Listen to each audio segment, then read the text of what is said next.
Try new transformational strategies Tuesdays. 37 of 52, 37 of 52.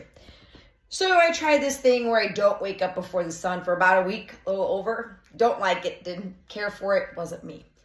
I think it was my edge, and sometimes that's what we have to do.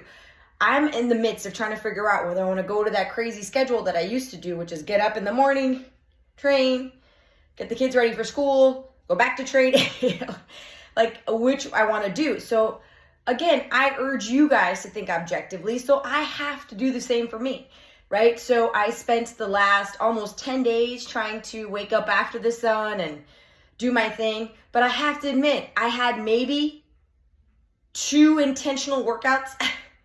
And I get it. I moved across country and blah, blah, blah.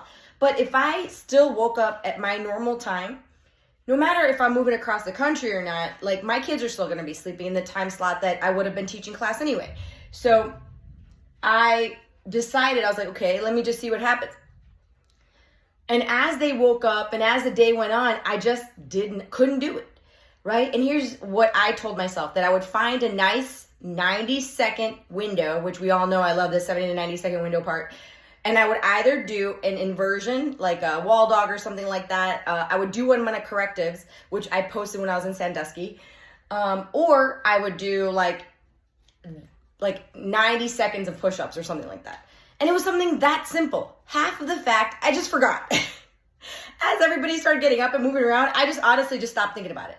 And then after that, what I realized was once it wasn't in the front of my head, it was way, way, way, way, way in the back. So if you're a new mom, and I know this is hard to do because you cannot see yourself with this weird schedule and this habit, but I would really urge you to do the 4, the 8, the 12, 4, 8, 12 thing, because it makes a huge difference. You get up, you nurse, you go to work or you go work out, then you continue on with your life, because I know it's a hard thing. Don't get me wrong. I understand. I've been there. I know it's difficult, but this is also an opportunity that your body, your life, and your circumstances has forced you to change a habit. And I urge you not to break it, because I know it's so easy to just go back to sleep after you're done nursing. But what if you got up after this was happening, right? What if you got up? What if you moved around? What if you thought about what you wanted? What if you just sat down and wrote down all your fears? What if you just got up and just sat there for 2 hours in absolute peace, because you knew that was a 2-hour window that your baby and everybody in your life is sleeping, right? So for me, it's not about, I thought about this a lot. It wasn't just about lifetime. It wasn't just about working out. It was about that time for me. And some people are great because they're night owls. They get their time to themselves at night. But as long as you get it at night, it's fine. As long as you understand your routine, it's fine. But when you're trying to think about putting in a good habit or even taking a bad one out and you're confused, do a 10-day opposite knee-jerk reaction experiment. I hear all this stuff about, life is a story.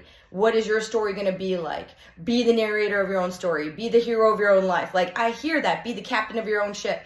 But here's the problem with that all the time is you lose objectivity to see if your actions are truly is what's beneficial or if it's just a habit. And when changing life, when changing a habit, you have to understand it's not about staying in your lane. It's about being able to change lane whenever on call to get where you need to go as fast as you need to get there. Or not fast, as efficiently as possible, So again, I needed to do that 10-day thing to realize I wasn't going to give this morning thing up. Do you understand? You dig? So then it made me understand, okay, so I'm making the proper decision. This is going to be an objective thing. Decision made. Story changed. Narration of my life in my hands, right? But again, this is all about what we talked about. Life happens for you, not to you. And sometimes life happens to you, but you just have to revive it, survive, revive, and then eventually thrive. See y'all tomorrow. Tori, get your booty back to class. I love you. Bye.